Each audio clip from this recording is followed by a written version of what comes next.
teman-teman, selamat datang di podcast Basa Basi 23, Bincang Bareng Angkatan 23. Saya Hilda Nur Amalia Yusuf dari Prodi PBSI Angkatan 23. Di episode kali ini kita bakal ngobrol santai seputar kehidupan mahasiswa yang ternyata gak cuma soal tugas kuliah aja.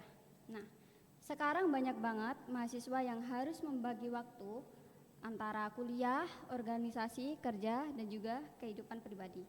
Nah, kelihatannya sibuk terus, tapi di balik itu semua pasti ada cerita, perjuangan, bahkan rasa capek yang jarang diceritain. Nah, di episode kali ini aku udah bareng narasumber yang punya pengalaman menarik tentang gimana rasanya menjalani banyak kesibukan sekaligus sebagai mahasiswa.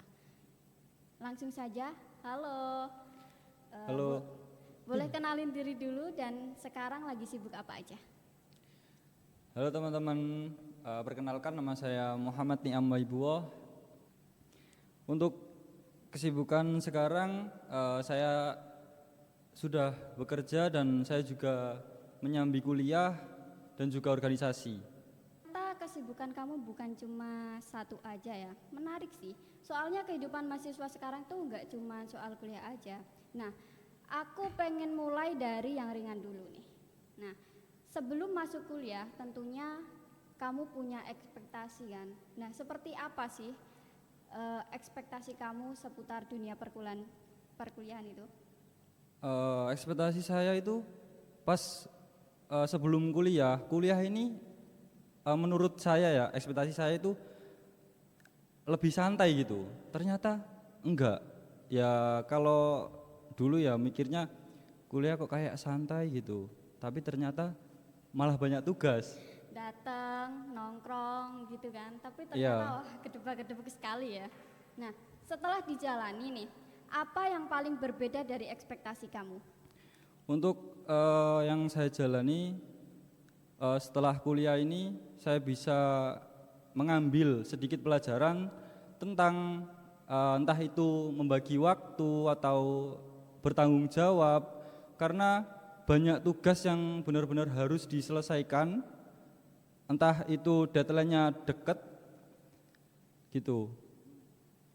Oke. Nah, dari cerita kamu tadi kelihatan banget kalau kamu itu aktif dan gak cuma fokus di satu hal aja. Nah, salah satu kesibukan kamu tadi kan organisasi ya. Nah, awalnya itu gimana kok bisa tertarik ikut organisasi?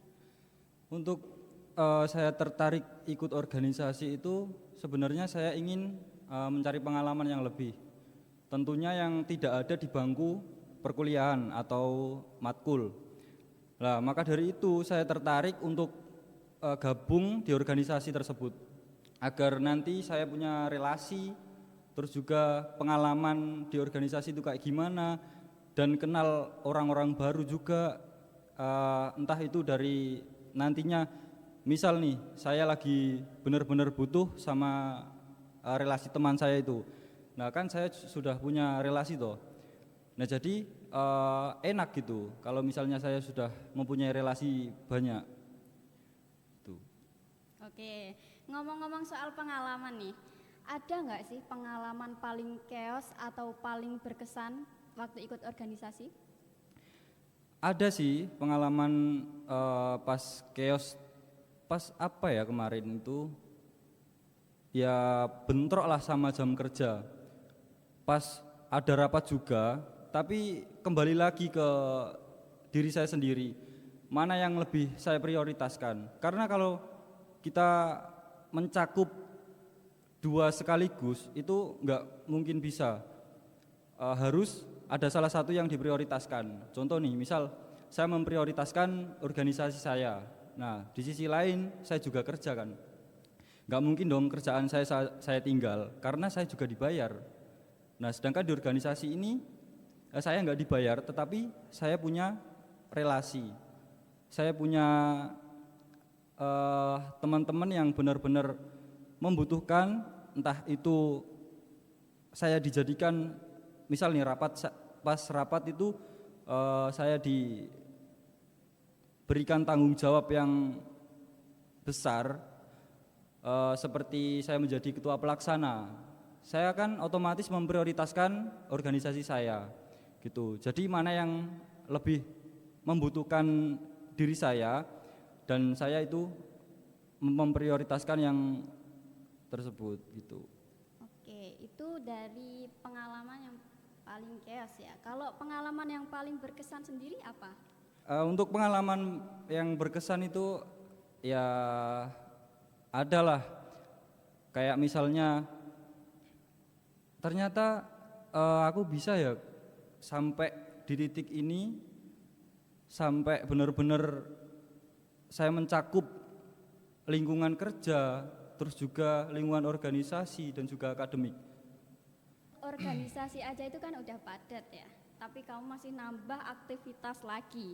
Dan yang bikin saya salut, kamu juga kuliah tapi sambil kerja. Nah ini kan menarik, boleh cerita kenapa bisa memutuskan kuliah sambil kerja? Nah jadi kenapa saya memutuskan saya kuliah sambil kerja? Karena seperti yang saya katakan tadi, relasi itu penting. Maka dari itu saya mengambil kerjaan tersebut agar saya juga mempunyai relasi kerja dengan teman saya. Misalnya nih, saya kan sekarang lagi kuliah. Ya memang lagi sibuk-sibuknya kan, apalagi semester tua. Tetapi saya ingin mencoba hal-hal yang belum pernah saya coba. Entah itu ya agak berat, tetapi saya sebisa mungkin sesuai dengan kapasitas saya. Kalau misalnya saya mampu, saya akan ambil kerjaan tersebut. Oke, nah pernah nggak sih jadwal kamu itu bentrok sampai kamu bingung banget mau pilih yang mana? Kalau jadwal bentrok itu sudah pasti ya, karena saya ikut organisasi juga. Itu kan organisasi tertinggi yang ada di kampus. Nah, nggak mungkin toh organisasi itu program kerjanya sedikit, sedangkan di organisasi tersebut itu adalah organisasi yang tertinggi di kampus. Maka dari itu setiap bentrok itu jelas ada. Tapi kembali lagi apa yang sudah saya katakan tadi, mana yang lebih prioritas, nah itu yang saya datangi gitu. Oke, dengan jadwal yang sepadat itu, pasti ada juga kan tantangan di akademiknya. Nah, gimana cara kamu tetap ngejar akademik itu? Untuk saya mengejar akademik tersebut itu sebelum saya memasuki dunia pekerjaan saya sudah memikirkan matang-matang terlebih dahulu. Misal nih, kan dunia kerja agak benar-benar membutuhkan tenaga yang ekstra, sehingga nantinya kalau misalnya saya fokus kerja, akademik saya gimana? Nah, maka dari itu saya mempunyai pikiran kalau misalnya saya sudah keterima kerja, saya juga nggak boleh melupakan akademik saya. Jadi gimana pun resikonya, akademik tetap nomor satu.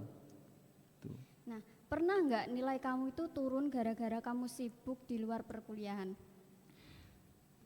Kalau ditanya masalah nilai turun itu sudah pasti pernah, karena ya waktu yang benar-benar terbagi di 3 kesibukan tersebut, ada organisasi, kuliah dan juga kerja.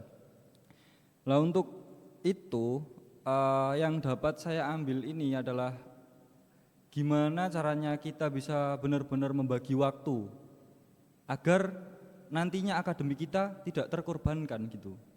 Kan soalnya dunia kerja itu kan kayak benar-benar menguras tenaga banget kan. Nah nantinya kalau misalnya sudah pulang kerja, otomatis kan capek. Terus mau belajar kan juga rada-rada males gitu. Ya bukan rada-rada, tapi ya memang males kayak gitu. Maka dari itu kalau nilai turun sudah pasti pernah.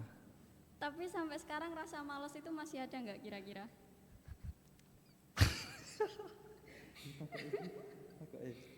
Kan tentunya kita juga harus bisa menghandle itu kan.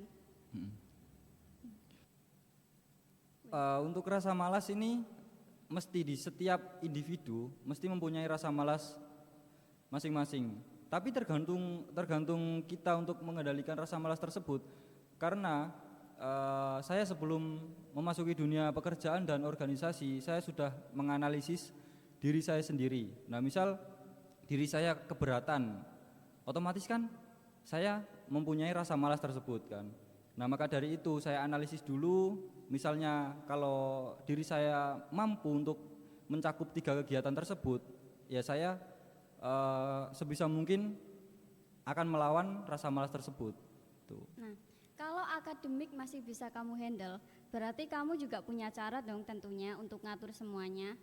Tapi di sini aku juga pengen tahu kehidupan sehari-hari kamu ini gimana sih? Kayak kamu masih punya waktu nggak buat istirahat atau me time gitu?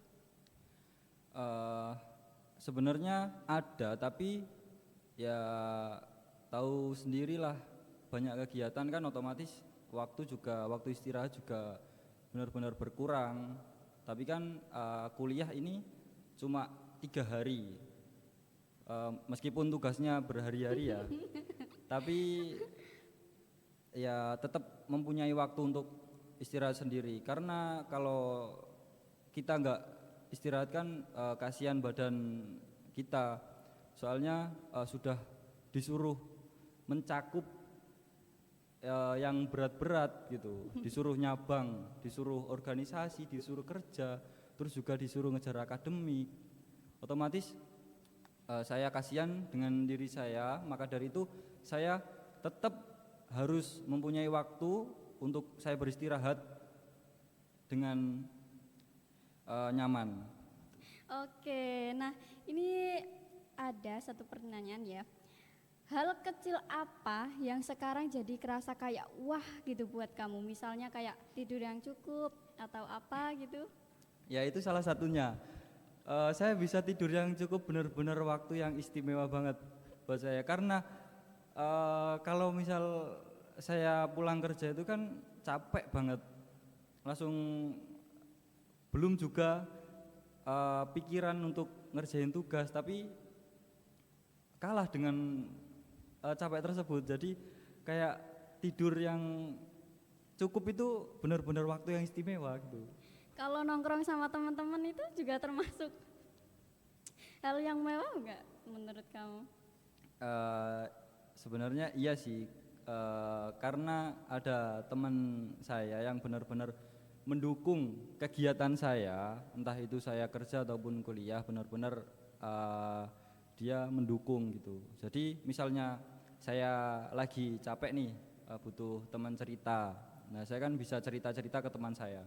Nah, itulah kenapa alasan saya selalu suka nongkrong, untuk sejenak lah merefresh pikiran-pikiran yang benar-benar seharusnya nggak diceritakan tapi tetap diceritakan. Jadi ya udah itu. Oke, dengar cerita kamu tadi rasanya kebayang sih betapa padatnya kehidupan kamu sebagai mahasiswa. Terakhir nih, pesan kamu buat mahasiswa yang pengen aktif tapi takut keteteran. Untuk pesan dari saya, gini teman-teman, sebelum saya mencakup 3 kegiatan tersebut, saya itu kayak mikir gitu. Kuliah kan UKT-nya juga mahal. Nah, kalau misalnya kita ngejar akademik saja, kita nggak ikut organisasi, itu kan kayak menyanyiakan fasilitas kampus gitu loh. Kan kampus sudah mengadakan yang namanya organisasi. Lah, kalau misalnya UKT mahal, kita nggak ikut organisasi, kita nggak eksplor, itu kan kayak ada yang kurang gitu. Maka dari itu sebagai mahasiswa ini ya haruslah ikut 1 atau 2 organisasi gitu, untuk mempunyai pengalaman tersendiri. Kan dunia organisasi ini nggak selalu ada di kelas. Nah, jadi itu untuk pesan yang dapat saya sampaikan. Intinya kita harus terbentur baru terbentuk gitu.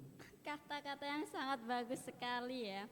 Oke teman-teman, itu pesannya sangat bagus sekali sih. Jadi Ternyata jadi mahasiswa itu bukan cuma soal kuliah aja ya, tapi juga soal bertahan, belajar, dan juga membagi peran.